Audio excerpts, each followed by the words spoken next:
libérer la Côte d'Ivoire. J'ai l'impression que cette phrase-là, on n'en prend pas toute la mesure. 7 jours pour libérer la Côte d'Ivoire. Quand on sait qu'il n'y a pas de participation du Front commun à cette élection, est-ce à dire ici que M. Thiam, parce que c'est l'écho qui est aujourd'hui repris par le RHDP, est-ce à dire ici que M. Thiam assume l'insurrection populaire qui est en cours aujourd'hui en Côte d'Ivoire? Est-ce à dire qu'aujourd'hui, sans gants, on assume des propos, on assume des velléités de renverser le régime de M. Alassane Ouattara par la rue? On a parlé tout à l'heure de l'écho que ça a pu avoir dans le Baoulé. On s'est félicité sur ce plateau des répercussions à Yamoussoukro. Je vous pose la question.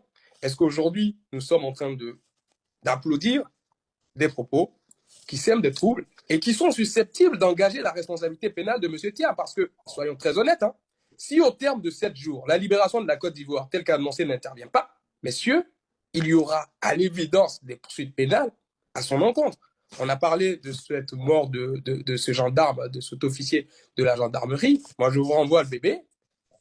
Quid de sa responsabilité pénale au terme de ces événements si, au terme des 7 jours annoncés, il n'y a pas de libération effective de la Côte d'Ivoire? Bien,